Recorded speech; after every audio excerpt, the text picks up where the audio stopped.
శని యొక్క వక్ర త్యాగం జరిగినందుకు మేష రాశి వారికి ఏలినాటి శని యొక్క ప్రభావం 12వ స్థానంలో ఉంటున్నందుకు అసలు మీకు ఎటువంటి జాగ్రత్తలు తీసుకోవాలి, ఏ విషయాల పట్ల మీరు జాగ్రత్త తీసుకుంటూ అదేవిధంగా ఎటువంటి ఫలితాలు జరగనున్నాయి, అదేవిధంగా మీరు ఏ దేవత ఆరాధన, మీరు వీడియోను కనుక పూర్తిగా చూసినట్లయితే అసలు శని, ఏలినాటి శని, అర్ధాష్టమి శని, అష్టమి శని సమయాల్లో ఎటువంటి పరిహారం చేసుకుంటే 1% కూడా మీకు దాని యొక్క ప్రభావం పడదు అనే విషయాలు ఇప్పుడు మనం చెప్పుకుందాం. అయితే ఈ యొక్క అంశాలు చెప్తుంది నేనైనప్పటికీ కూడా చెప్పిస్తుంది సాక్షాత్ లలిత అమ్మవారిగా భావిస్తూ, ముందుగా మీకు శని 12వ స్థానంలో ఇంకొక సంవత్సరంన్నర పాటు ఉంటాడు. అక్కడ మీనరాశిలో, మీది మేషం కాబట్టి 12వ స్థానంలో ఉంటాడు. దీన్ని ఏలినాటి శని ప్రారంభమైనటువంటి 1 ఇయర్ అయింది. అయితే మధ్యలో మీకు ఒకసారి వక్రించాడు, మళ్ళీ ఇప్పుడు స్ట్రైట్ అవుతున్నాడు. అయితే ఈ 27వ తేదీ నుంచి 28వ తేదీ నుంచి ఎప్పుడైతే స్ట్రైట్ అయిపోతున్నాడో శని, ఇది ఒక 1.5 ఇయర్ 12th హౌస్లో ఉన్నందుకు ప్రధానంగా మీరు తీసుకోవాల్సిన ముఖ్యమైనటువంటి జాగ్రత్త ఏమిటి, మంచి ఏమిటి? ఇక్కడ ఏలినాటి శని ఎప్పుడు కూడా చెడ ఇవ్వాలంటూ లేదు, మంచి కూడా చేస్తాడు. ఏమిటది?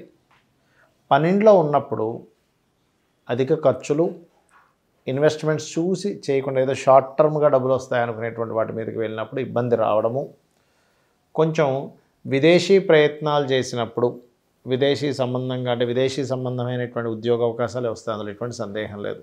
ఉద్యోగాలు కూడా వస్తాయి. కాకపోతే కొంచెం భార్యాభర్తల మధ్య తెలియని ఎడబాటు, అనవసరమైన ఇన్వెస్ట్మెంట్లు, అనవసరమైనటువంటి ఖర్చులు ఇస్తూ ఉంటాడు ఇక్కడ.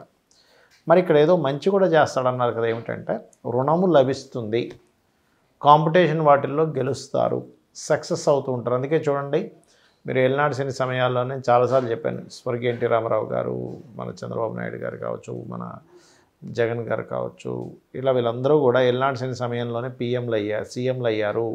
పిఎం మోడీ గారు కూడా ఏలినాటి శని సమయంలో. అంతే ఏంటి, కాంపిటీషన్లో గెలవడం. ఏలినాటి శని 12వ స్థానంలో ఉన్నప్పుడు ఖచ్చితంగా ఇస్తాడు ఆ గెలుపు అనేటువంటిది, అది ముఖ్యంగా గుర్తుపెట్టుకోండి.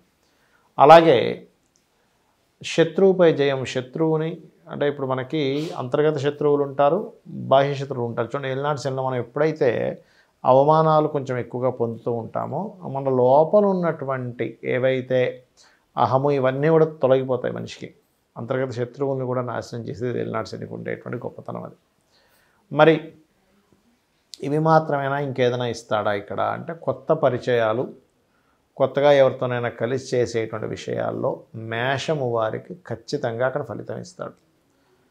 మరి మీరు 12వ స్థానంలో శని భగవానుడు కదా, ఇక్కడ మీరు చేయాల్సిన రెమెడియల్ పార్ట్ అంటే పర్టికులర్గా మేషం వారికి చూసుకుంటే సేవా సంబంధించిన 12వ స్థానంలో సేవ ఉంటుంది కాబట్టి మీరు ఏదైనా ఇప్పుడు ఆర్ఫన్ హౌజెస్ లేకపోతే ఓల్డేజ్ హోమ్స్ ఉంటాయి, అక్కడికి వెళ్ళి శని కార్మికులకి, కర్షకులకి, ముసలి వాళ్ళకి, బాగా ఏజ్డ్ పర్సన్స్కి కారకుడు, అక్కడికి వెళ్ళి మీరు అక్కడ ఏదైనా ఒక సేవ చేయండి.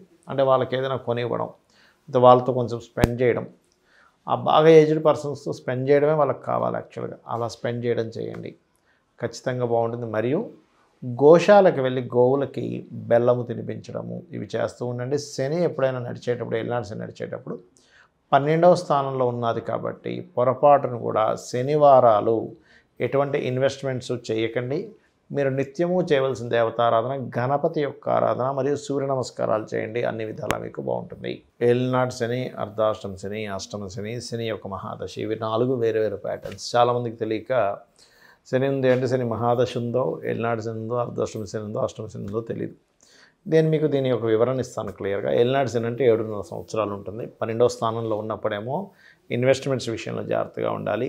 రాశిలో సంచరించేటప్పుడేమో అనవసరమైనటువంటి వాటిలోకి ఎంటర్ అయ్యి మన తల మీదకి తెచ్చుకోకూడదు, గుర్తుపెట్టుకోండి. దానివల్ల మానసికంగా ఇబ్బంది పడడమే కాకుండా మోసపోవడం కూడా జరుగుతూ ఉంటుంది.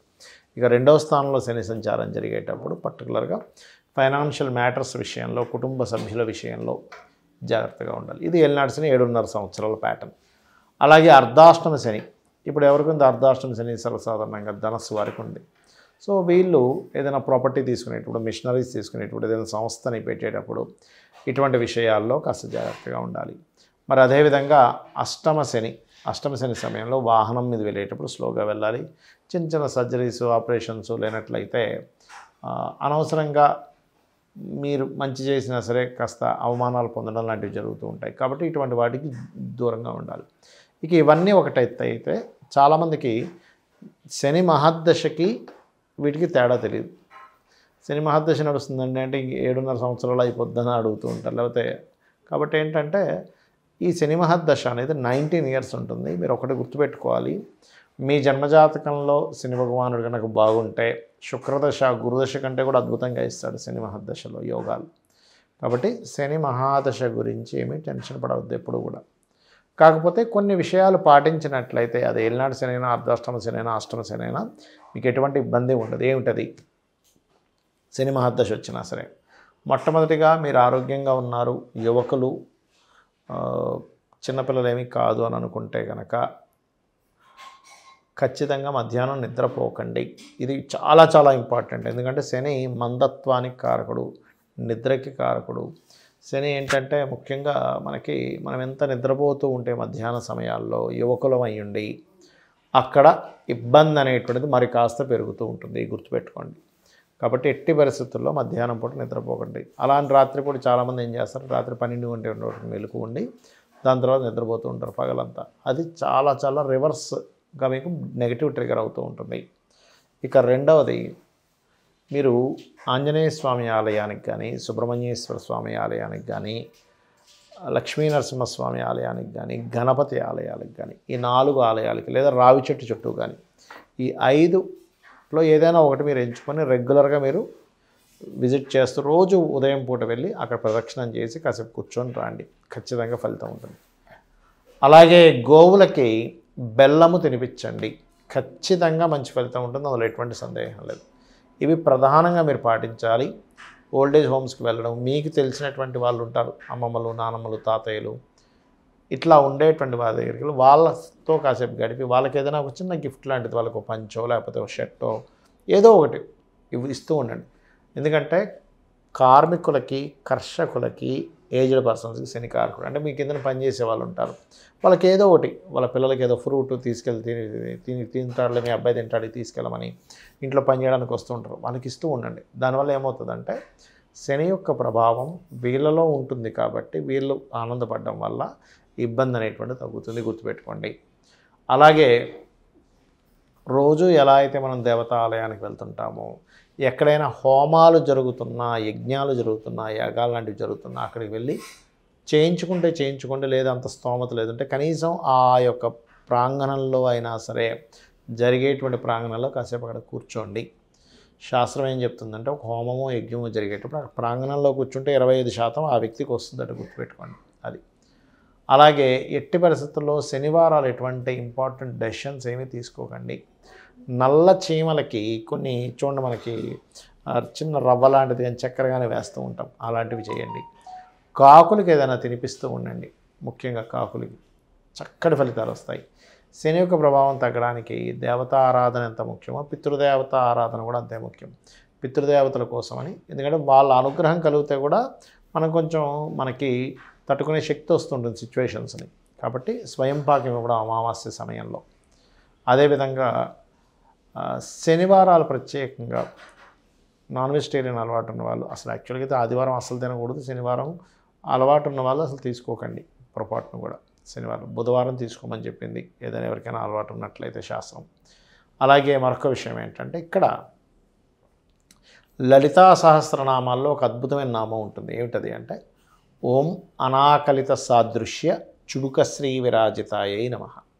అయితే ఇక్కడ మీకు ఏలినాటి శని కానీ, అష్టమ శని కానీ, అర్ధాష్టమ శని కానీ ఎప్పుడూ బ్యాడే ఇవ్వాలని రూల్ లేదు, గుర్తుపెట్టుకోండి.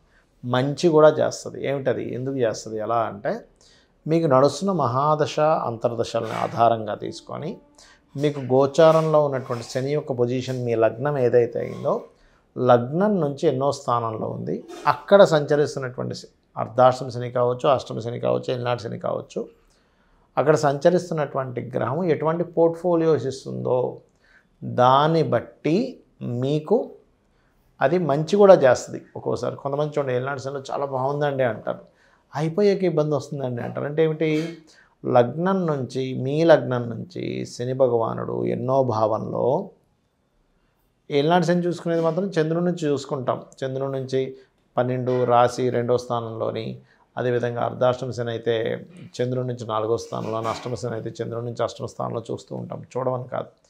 కానీ ఎప్పుడు కూడా అది ఎంతవరకు మీకు తీవ్రత ఉంటుంది, దాని యొక్క తీవ్రత మరీ ఎక్కువగా ఉంటుందా తక్కువగా ఉంటుందా అని చెప్పి తెలియాలి.